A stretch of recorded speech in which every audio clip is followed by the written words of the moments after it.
There are moments when nature stops being predictable and starts being miraculous. When a wild animal makes a choice that defies every instinct, every scientific explanation, every assumption we hold about the boundary between human and beast. For Rachel Torres, a 39-year-old Yellowstone park ranger, trapped in rising floodwaters with a broken leg and fading consciousness, that moment came when a massive grizzly bear emerged from the current, not to attack but to save her life.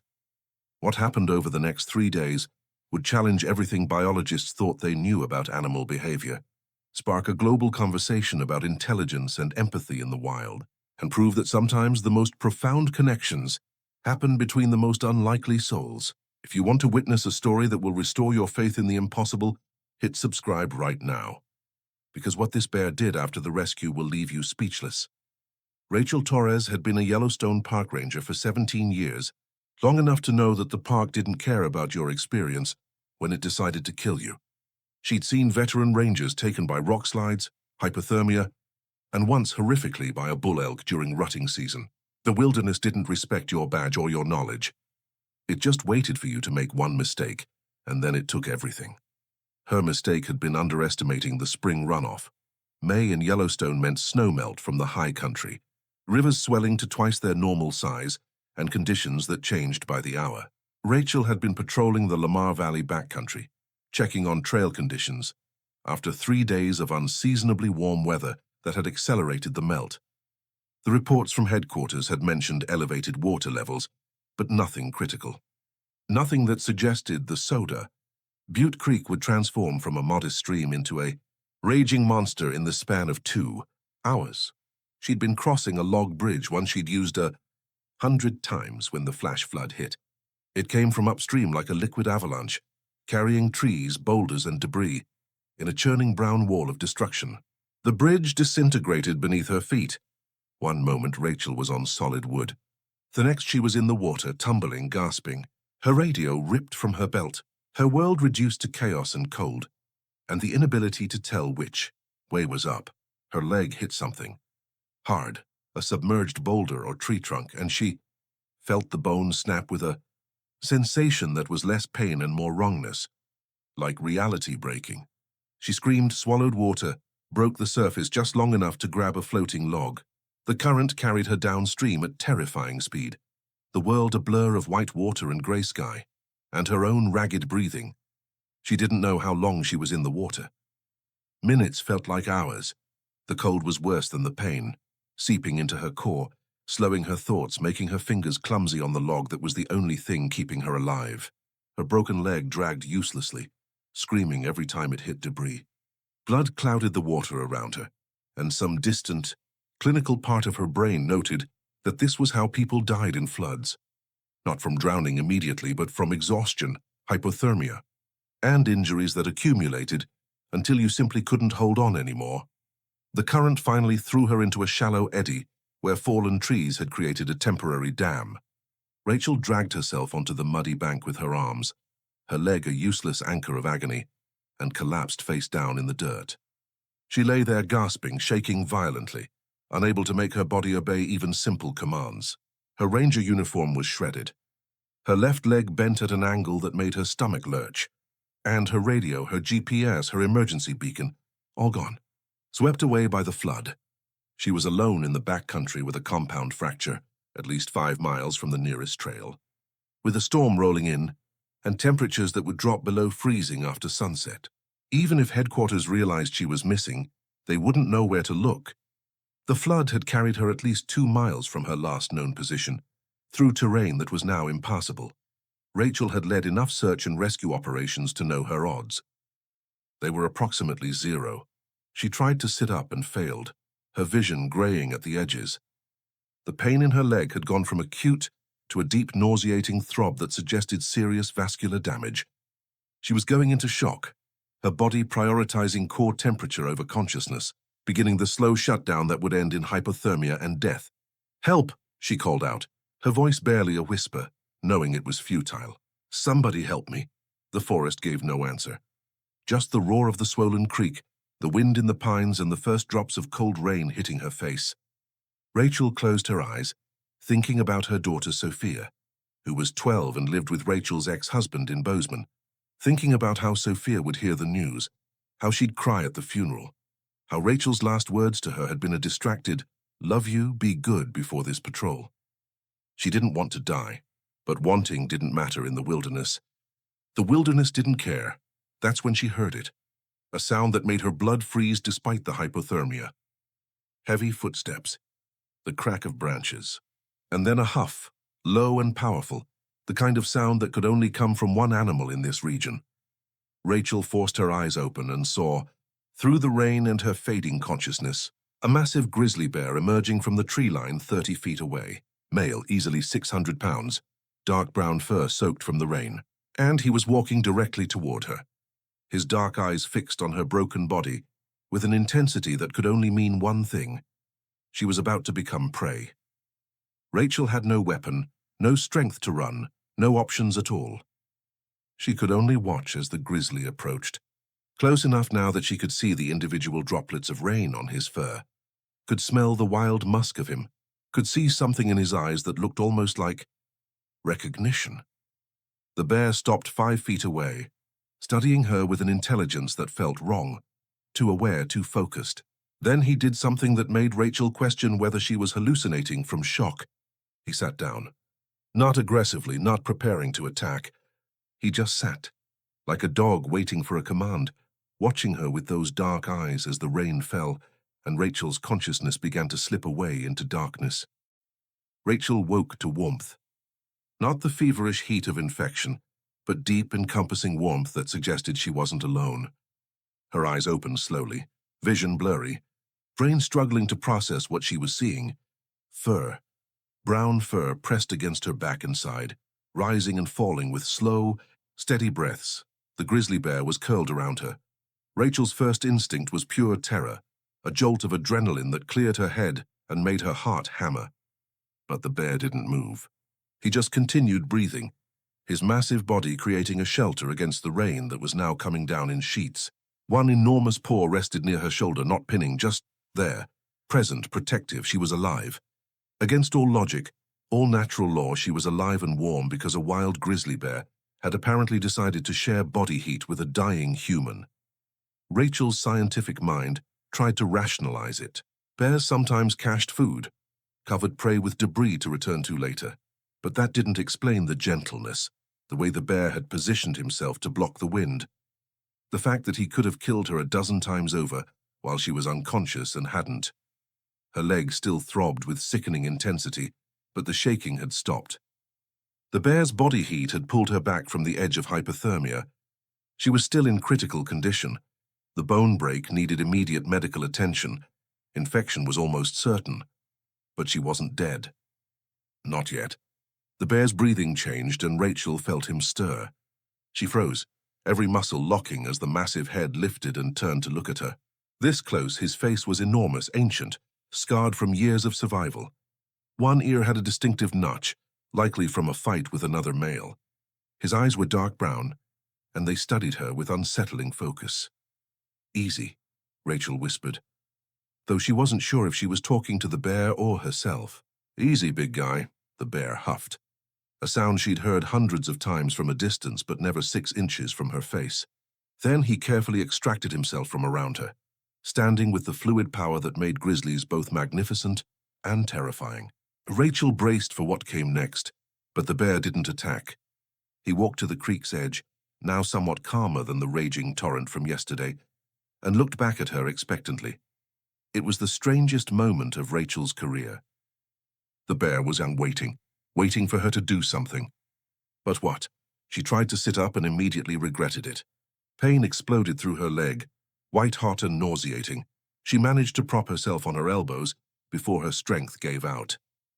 The bear watched this attempt with what looked disturbingly like concern, then did something that made Rachel's breath catch. He walked into the creek, lowered his head, and came back carrying something in his jaws. A branch, thick and relatively straight, about 4 feet long. He dropped it beside her, then returned to the creek and retrieved another, placing it parallel to the first. Rachel stared. "You're bringing me splint materials?" It was impossible. Bears didn't understand human medical needs. With shaking hands, Rachel pulled off her belt and used it to lash the branches around her broken leg, creating a crude splint. The bear watched the entire process, occasionally huffing or shifting position, but never threatening. When she finished, exhausted and sweating despite the cold, the bear approached again. This time he moved behind her and very carefully, very gently pushed at her back with his massive head. The message was clear: get up, move. I can't, Rachel gasped. I can't walk.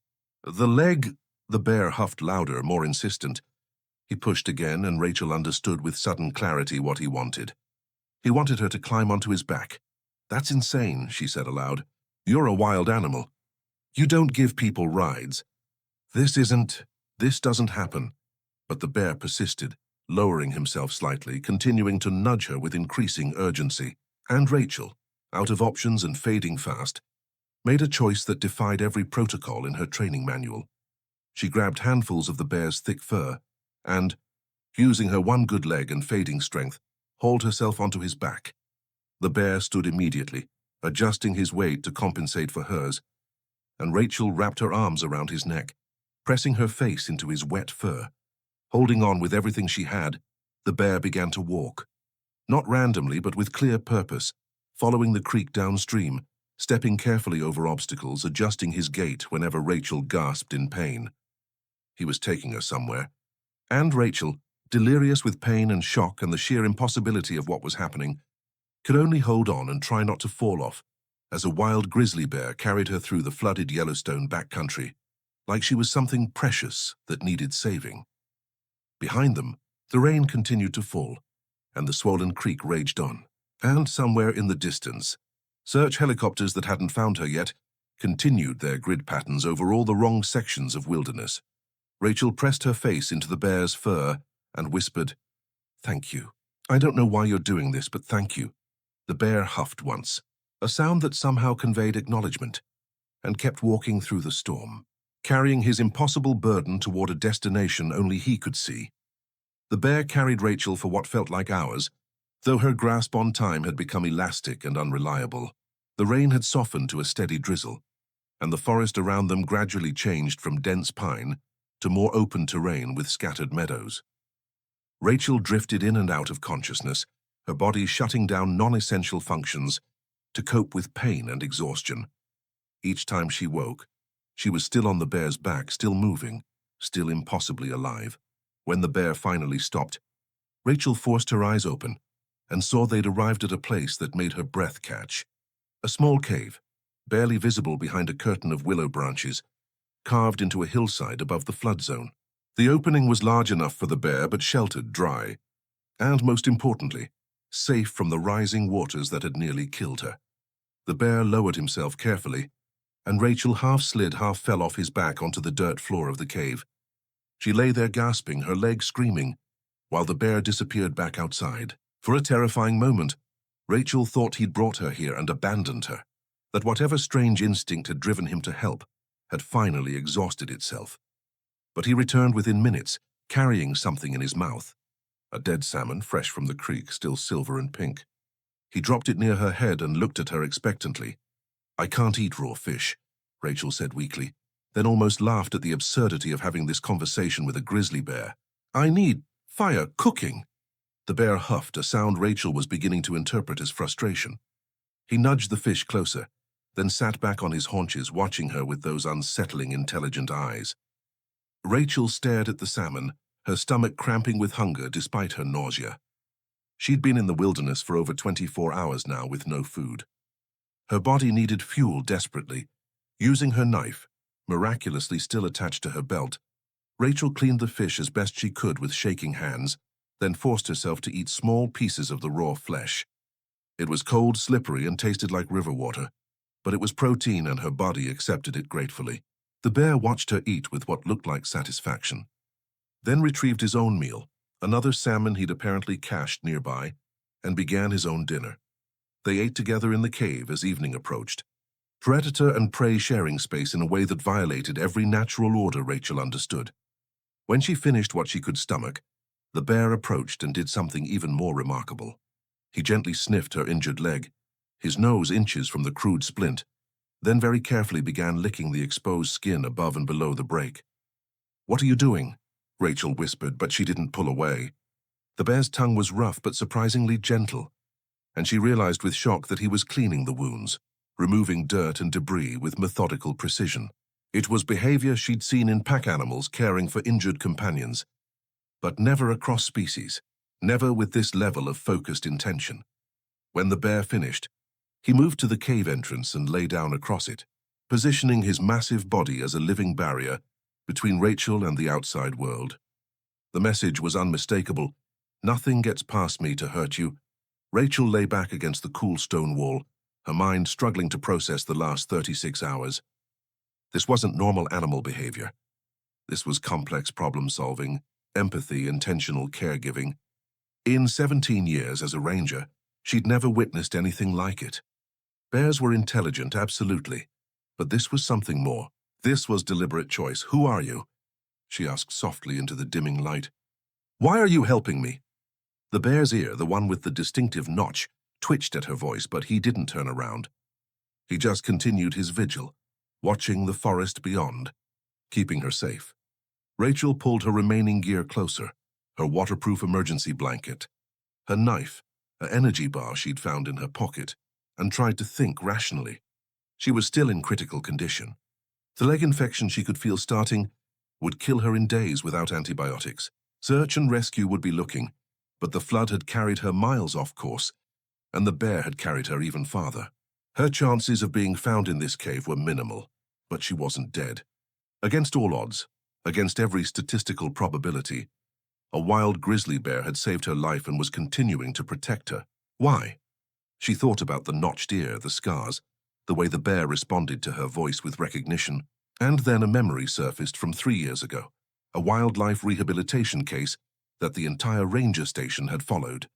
A young male grizzly, maybe 3 years old, found with a snare around his neck, nearly dead from infection and starvation. The rangers had tranquilized him, transported him to a wildlife vet, spent weeks nursing him back to health.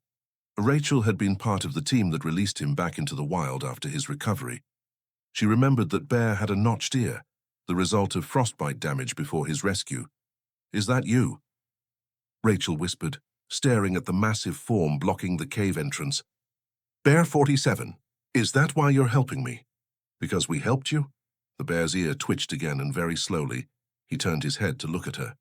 In his eyes, Rachel saw something that made her chest tighten with emotion. Not just animal awareness, but memory, recognition, gratitude that had somehow persisted across 3 years and transformed into action when he found one of his rescuers dying in the wilderness. Rachel felt tears slide down her cheeks, from pain, from exhaustion, from the sheer overwhelming beauty of what was happening. Nature wasn't just red in tooth and claw. Sometimes, impossibly, it remembered kindness. Sometimes it repaid debts that it shouldn't even understand it owed. "Thank you," she whispered. "Thank you, 47. The bear, because it was him, she was certain now, huffed softly and returned to watching the forest. And Rachel, surrounded by stone and protected by 600 pounds of wild gratitude, closed her eyes and let herself rest for the first time since the flood had tried to kill her. Outside, the rain finally stopped, and the first stars appeared through breaking clouds, witnessing a bond that would soon change everything the world thought it knew about the emotional lives of wild animals. Rachel woke to dawn light, filtering through the cave entrance and the sound of helicopters in the distance. Hope surged through her chest. Search and rescue was close, maybe a mile away, sweeping the valley. She tried to sit up, to call out, but her voice came out as a weak rasp, and the helicopters were already moving away, their search pattern taking them in the wrong direction. Bear 47 was gone. The cave entrance was empty, and panic seized Rachel before she heard movement outside. The bear emerged carrying another salmon in his jaws, but this time he paused at the entrance, his ears swiveling toward the helicopter sound. He looked at Rachel, then back toward the fading rotor noise, and she saw conflict in his body language. He understood what the helicopters meant. He understood they were searching for her. "It's okay," Rachel said softly, though she wasn't sure what she was reassuring him about. "They're looking for me." "That's good." But the bear didn't approach with the fish. Instead, he dropped it and moved to the back of the cave, huffing with obvious agitation. Rachel watched in confusion until she understood. He was afraid, not of the helicopters themselves, but of what they represented. Humans coming meant he'd lose his role as protector. Or worse, humans might see him near an injured ranger and assume attack rather than rescue. They won't hurt you, Rachel promised, though she knew she couldn't guarantee that. If rangers found her here with a grizzly bear, protocol would demand the bear's removal, possibly its destruction if they believed it posed a threat. The irony was devastating. The animal that had saved her life could be killed for the crime of being too close to her. The helicopter sounds faded completely, and Bear 47 slowly relaxed. He brought Rachel the salmon, waited while she ate, then did something new. He left the cave and returned dragging a fallen branch heavy with pine needles. He arranged it partially across the cave entrance, creating a screen that would obscure the interior from casual observation while still allowing airflow. Rachel watched this with growing amazement. The bear was actively hiding her from search parties, not out of predatory instinct, but from some calculation that having her to himself meant keeping her safe in a way he could control. It was simultaneously heartwarming and terrifying. Her survival depended on whether searchers found her before infection killed her. Yet her protector was actively working against her rescue. "We have to signal them," Rachel said, thinking through her limited options. "Next time they come close, I need to make noise, create smoke, something." Bear 47 huffed sharply. A sound Rachel had learned meant disagreement or warning. He moved to block her view of the entrance, his message clear: no signals. For the first time since the rescue, Rachel felt a flicker of fear about her situation. She was trapped in a cave with a wild animal who decided she needed protection whether she wanted it or not. The bear's intentions were benevolent. She believed that. But bears didn't understand human medicine, didn't know that her leg was getting worse by the hour, that the red streaks creeping up from the break meant sepsis was starting. She had maybe 48 hours before the infection became life-threatening. After that, no amount of bear protection would matter. "I'm dying," Rachel said quietly, letting the bear see her examine the angry red lines on her leg. "Do you understand? Without medicine, without doctors, I'm going to die. You saved me from the flood, but now I need different help. Human help." Bear 47 approached and sniffed her leg carefully, his nose working over the infected area. He made a low, troubled sound, the first time Rachel had heard anything like anxiety from him. He understood something was wrong, even if he couldn't grasp the specifics. Then he did something that broke Rachel's heart. He gently licked her face, a gesture of comfort she'd seen mother bears give to distressed cubs, and lay down beside her with his massive head on her lap. The weight was grounding, warm, alive. He was trying to heal her the only way he knew how, with presence, with protection, with the simple act of not letting her be alone. Rachel stroked the thick fur between his ears, her throat tight with emotion. "You're a good bear," she whispered. "The best bear. But I need you to understand something. Tomorrow, when those helicopters come back, I'm going to signal them. I have to. And when the rangers come, you need to run. You need to get far away from here before they see you with me. Can you do that? Can you let me go?" Bear 47's eyes closed, and he made a rumbling sound that vibrated through her lap. Not quite a growl, not quite a purr, but something that spoke of reluctance and resignation. Whether he truly understood, or was simply responding to her tone, Rachel couldn't know. But she hoped, desperately hoped, that when the moment came, his survival instincts would override his protective ones.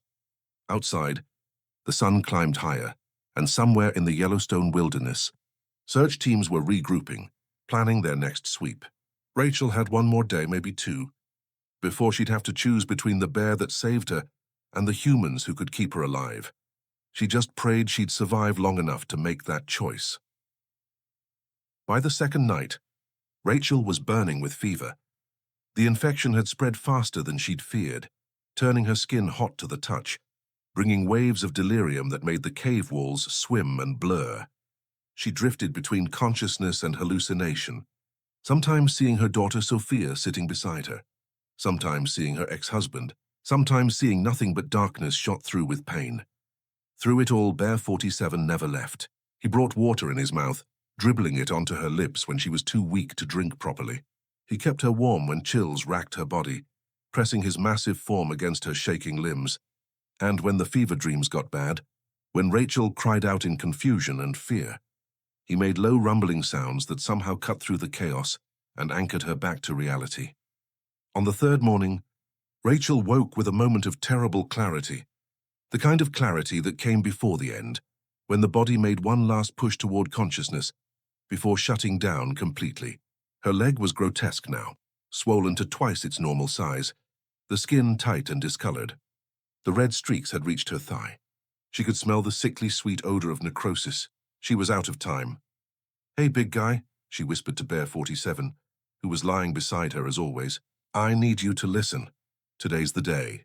When the helicopters come, and they will come, I'm going to signal them. And you're going to run. You're going to leave me and run as far and as fast as you can. Do you understand?" The bear's eyes opened, studying her with that unnerving intelligence. He huffed softly. A sound Rachel had learned meant he was listening even if he didn't agree. "I mean it," Rachel continued, her voice stronger than it had been in days. "You saved my life. You gave me 3 extra days I shouldn't have had. But if you stay when the Rangers come, they'll kill you. They'll think you're a threat, and they'll put you down to protect me. I won't let that happen. I won't let you die because you were too good, too compassionate for your own survival." She reached up with tremendous effort and placed her palm against the bear's scarred muzzle. "You paid your debt, 47. We saved you once, you saved me twice over. We're even, more than even. So when I tell you to run, you run. Promise me." Bear 47 leaned into her touch, and Rachel felt the rumble of his breathing against her hand. Then, impossibly, he did something she'd never seen a wild bear do. He placed one massive paw over her hand, not pinning it, not aggressive, but deliberate, acknowledging, a gesture that looked disturbingly like a promise. The moment broke when they both heard it, the distant thump of helicopter rotors. Closer than before, maybe half a mile away, and coming in their direction. This was it. "Rachel's last chance, go," she said urgently. "Go now before they get close." But Bear 47 didn't move. He stared at her, then at the cave entrance, then back at her, and Rachel saw something in his expression that made her chest tighten. He was making a calculation, weighing her survival against his own safety, and the math he was doing was all wrong. "Don't you dare," Rachel whispered. "Don't you dare sacrifice yourself for me. That's not how this works." The helicopter sound grew louder. Any second now they'd crest the ridge above the valley. Rachel made a desperate decision. Using strength she didn't know she still possessed, she grabbed a fist-sized rock near her head and threw it at Bear 47, hitting him in the shoulder. "Get out!" she screamed with everything she had left. "Go, run! I don't want you here. Leave me alone!" The bear recoiled, confusion and hurt flashing across his features. Rachel grabbed another rock, tears streaming down her face, her heart breaking. "I said go. Get away from me. You're just an animal. I don't need you." She threw the second rock, and this time Bear 47 backed toward the cave entrance, his ears flat, his body language showing pain from her rejection. But he was moving. He was leaving. That's what mattered. "Run," Rachel sobbed, her voice breaking. "Please run. Don't let them see you. Don't let this be how your story ends." The helicopter crested the ridge, its spotlight sweeping the valley floor. Bear 47 looked at Rachel one last time, and in his eyes she saw understanding. Not of words, but of sacrifice, of love translated across species into the universal language of letting go. Then he turned and disappeared into the forest at a full run, his massive form crashing through underbrush, putting distance between himself and the cave, between himself and the humans who would destroy him for the crime of compassion. Rachel collapsed back against the stone, sobbing with relief and grief in equal measure. She'd saved him. Whatever happened to her now, she'd saved him. The helicopter's spotlight found the cave entrance and voices crackled over loudspeakers. "Rachel Torres! If you can hear us, signal your location." Using the last of her strength, Rachel pulled off her torn ranger shirt and waved it weakly toward the light. The helicopter banked sharply, hovering, and within minutes she heard voices shouting, boots running, her name being called by people who'd been searching for 3 days and had almost given up hope. Ranger Tom Chen reached her first, his face going white when he saw her condition. "Jesus, Rachel, your leg. How are you even alive?" "Long story," Rachel whispered as the medical team swarmed in with equipment, starting IV lines, preparing her for emergency evacuation. Tom, listen. There was a bear, Bear 47, from the rehab program 3 years ago. He saved me. He's been protecting me. If anyone sees him in this area, you need to make sure they know he's not dangerous. He's extraordinary. Tom glanced at his colleagues with concern, clearly thinking the fever had made Rachel delirious. Sure, Rachel. We'll make sure everyone knows. Just hang on, okay? We're getting you out of here. As they lifted her onto the stretcher, Rachel's last conscious thought before the pain medication took her under was a simple prayer. Run far, 47, run fast. Live long. And thank you for showing me that wild things can love just as fiercely as any human ever could. The helicopter lifted off, carrying Rachel toward hospitals and surgery and survival. And somewhere in the Yellowstone wilderness, a scarred grizzly bear with a notched ear watched from a distant ridge as the helicopter disappeared into the sky, carrying away the human he'd saved, the debt he'd repaid, and a bond that would echo far beyond what either of them could possibly imagine. Rachel woke 3 days later in a hospital in Bozeman, her leg in a cast suspended in traction, IV lines running from both arms, and her daughter Sophia, asleep in a chair beside her bed. The sight of Sophia, dark hair falling across her face, one hand clutched around Rachel's, made tears spill down Rachel's cheeks before she could stop them. Mom? Sophia's eyes flew open, and suddenly she was on her feet, leaning over the bedrail, her young face creased with worry and relief. Mom, you're awake. Oh my God, you're actually awake. Hey, baby, Rachel whispered, her throat raw from the breathing tube they'd removed. I'm okay. I'm here. Sophia burst into tears, and Rachel held her daughter's hand as tightly as her weakness allowed, anchoring herself in this moment of impossible gratitude. She'd survived. Against every odd, every statistical probability, she'd made it home to her daughter. Over the next few hours, doctors came and went, explaining the surgeries they'd performed to save her leg, the massive doses of antibiotics fighting the sepsis, the skin grafts that would be needed later. Rachel listened with half attention, her mind constantly drifting back to the cave, to the 3 days that felt like both an eternity and a dream. The search and rescue team wants to debrief you when you're strong enough, Sophia said, sitting back in her chair once the doctors left. They said you mentioned a bear. Everyone thinks you were hallucinating from the fever. I wasn't hallucinating, Rachel said firmly. There was a bear. Bear 47, from the 2019 rehabilitation program. He saved my life, Sophia. He pulled me from the flood, carried me to shelter, brought me food, protected me for 3 days. Without him, I'd be dead. Sophia's expression was carefully neutral, the look of someone humoring a loved one who'd been through trauma. Mom, I believe you saw a bear, but the rest, that's not really how bears behave. I know how it sounds, Rachel said, frustration rising, but I need you to believe me. I need someone to believe me because... She stopped as Tom Chen entered the room, his ranger uniform crisp, his expression troubled. Rachel, good to see you awake. Can I have a moment? Sophia excused herself, and Tom pulled a chair close to Rachel's bed. We need to talk about your statement. About the bear. It's all true, Rachel said immediately. Every word. I know it sounds impossible, but it's not that, Tom interrupted.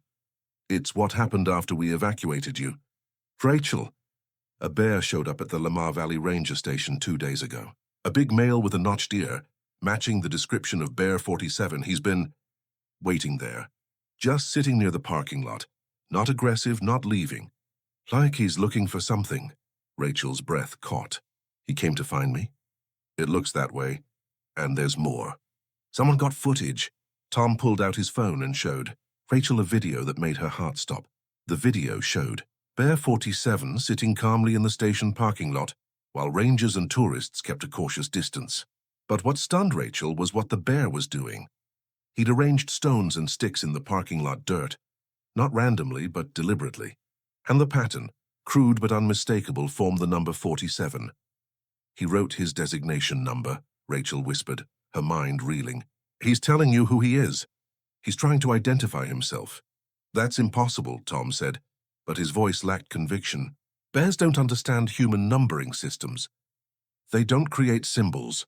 This has to be coincidence, or we've been massively underestimating their cognitive abilities, Rachel finished. Tom, what happened in that cave? That wasn't just instinct or learned behavior. That was problem-solving, empathy, memory-spanning years, and intentional communication. Bear 47 isn't just intelligent.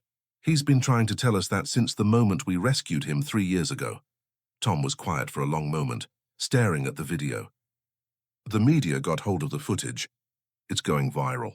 People are calling him the hero bear of Yellowstone. Wildlife biologists from 5 universities want to study him. And headquarters is in full crisis mode, trying to decide what to do with a bear that apparently won't leave the ranger station because he's waiting for the ranger he saved. Rachel's eyes filled with tears. He kept his promise. He ran when I told him to, but now he's trying to find me. Tom, you can't let them capture him for study. You can't let him become a research subject. He deserves better than that. What do you want me to do, Rachel? He's a wild animal sitting in a parking lot, and he's drawing crowds. It's a safety issue. We have to do something. Rachel thought about the 3 days in the cave, about the gentle way Bear 47 had cared for her, about the sacrifice he'd been willing to make. And she thought about debt and gratitude, and the strange, impossible connections that formed between souls, regardless of species. Bring him here, Rachel said firmly. Let him see I'm alive. Let him know his work is done, that I'm safe. Then maybe he'll leave on his own terms, go back to the wild where he belongs. But he needs closure, Tom. Just like any thinking, feeling being would. Tom shook his head slowly. That's against every protocol we have. You can't bring a grizzly bear into a hospital. Then take me to him, Rachel countered. Wheel me outside, let him see me from a distance. Give him what he needs to move on. We owe him that much. I owe him everything. Tom studied her for a long moment, then sighed. I'll talk to the hospital administration. No promises. But Rachel, the world is watching this story. What happens next with Bear 47? It's going to change how people think about wildlife, about consciousness in animals, about everything we thought we knew. Are you ready for that? Rachel looked down at her casted leg, at the surgical scars that would mark her forever, and thought about the alternative. Being dead, being nothing, Sophia growing up without a mother. All because one bear had remembered kindness and decided to repay it. The world needs to know, she said quietly. They need to know that we're not alone in having thoughts, feelings, memories that matter. That when we save a life, any life, we're creating ripples that might come back to save us in ways we can't predict. Yes, I'm ready. The question is the world ready for Bear 47? Tom didn't have an answer. But outside Rachel's hospital window, news vans were already gathering, and on social media, millions of people were watching footage of a grizzly bear who'd written his own name and was waiting, with impossible patience, for the human he'd saved to come home. The story was just beginning, and what happened next would change everything. They brought Rachel to Bear 47 on a sunny morning, exactly 1 week after her rescue. The hospital had resisted, then relented under overwhelming public pressure, and Rachel's doctor's surprising endorsement. Dr. Sarah Kim argued that giving Rachel psychological closure was as important as the physical healing, and that denying this reunion could cause lasting trauma. The caravan to the ranger station was surreal. Rachel in a wheelchair, pushed by Sophia, followed by medical staff, rangers, wildlife biologists, and a media presence that had grown from local news to international networks. The hero bear of Yellowstone had captured global imagination in a way no wildlife story had in decades. People were starving for proof that animals could love, could think, could transcend the boundaries science had drawn around consciousness. Bear 47 was exactly where he'd been for 7 days, sitting in the far corner of the parking lot, in the shade of a large pine tree, patient as stone. He'd been fed by rangers who left salmon and berries at a safe distance, which he accepted without aggression. He'd allowed researchers to observe from vehicles, but he hadn't left. Every morning, he rearranged his stick and stone designation, 47, as if to remind everyone who he was and why he was there. When Rachel's wheelchair came around the corner of the building, the bear's massive head lifted immediately. Even from 100 feet away, Rachel could see the recognition in his posture, the way his entire body shifted from waiting to alert awareness. That's far enough, Tom said, stopping Rachel's chair at what was supposed to be a safe distance. Rangers with tranquilizer rifles stood at ready positions, just in case, but Rachel knew they wouldn't be needed. It's okay, she called out, her voice carrying across the parking lot. It's me, 47, I'm okay. You saved me. I'm alive because of you. Bear 47 stood, 600 pounds of muscle and scars and impossible devotion, and took 3 slow steps forward. Then he stopped, waiting, giving Rachel the choice of whether to come closer. It was a gesture of respect that made Rachel's throat tighten with emotion. "Take me closer," Rachel said to Sophia. "Please." "Mom, that's a grizzly bear," Sophia whispered, her voice tight with fear. "That's the bear who saved your mother's life," Rachel corrected gently. "That's the bear who gave you 7 more years, maybe 70 more years of having me around. He deserves to know his work mattered. Take me closer, baby. Trust me." Sophia's hands trembled on the wheelchair handles, but she pushed forward. 50 feet, 30 feet, 20. Close enough that Rachel could see the notched ear, the familiar scars, the dark eyes that had watched over her in the cave. "That's good," Rachel said, and Sophia stopped, staying behind the chair, her body tense with protective instinct. Rachel leaned forward as much as her cast and injuries allowed. "Hey, big guy, remember me? I'm the stubborn one who threw rocks at you, because I didn't want you to get hurt. I'm sorry about that. I'm sorry I had to make you run. But you did good. You did so good. You saved my life, and now I'm going to be okay. I'm going to heal, and I'm going to see my daughter grow up, and I'm going to have so many more years because of you." Bear 47 made a sound, that distinctive huff Rachel knew so well, and took another careful step forward. The rangers tensed, but Rachel raised a hand to stop them. "It's okay. He just wants to make sure I'm really all right." The bear approached to within 10 feet, close enough that Rachel could see his nostrils flare as he scented her. The hospital smells, the antibiotics, but underneath still her, still the human he'd protected. His dark eyes moved from her face to her casted leg and back again, and Rachel saw the moment he understood. She would live. His work was complete. "Thank you," Rachel said, tears streaming freely now. "Thank you for seeing me as worth saving. Thank you for remembering kindness and giving it back when I needed it most. You're extraordinary, 47. You're proof that the wall between us and the wild isn't as solid as we thought. You're proof that consciousness, empathy, love, they're not uniquely human. They're just life, recognizing life and choosing to protect it." Behind her, cameras captured every moment. Millions of people watching live streams held their breath. Scientists who'd spent careers defining animal behavior watched their theories crumble into inadequacy. And Sophia, terrified but trusting her mother's judgment, witnessed something that would reshape her understanding of the world forever. Bear 47 huffed one more time, softer, gentler, and then did something that would become the most replayed moment in wildlife documentary history. He lowered his massive head in what could only be described as a bow, a gesture of acknowledgement and farewell, then turned and walked away. Not frantically, not with fear, but with the dignified purpose of someone whose duty was fulfilled. He walked past the assembled rangers, past the cameras and the crowds, toward the tree line at the edge of the station. At the forest's edge, he paused and looked back one final time. Rachel raised her hand in a small wave, and the bear, impossibly, undeniably, raised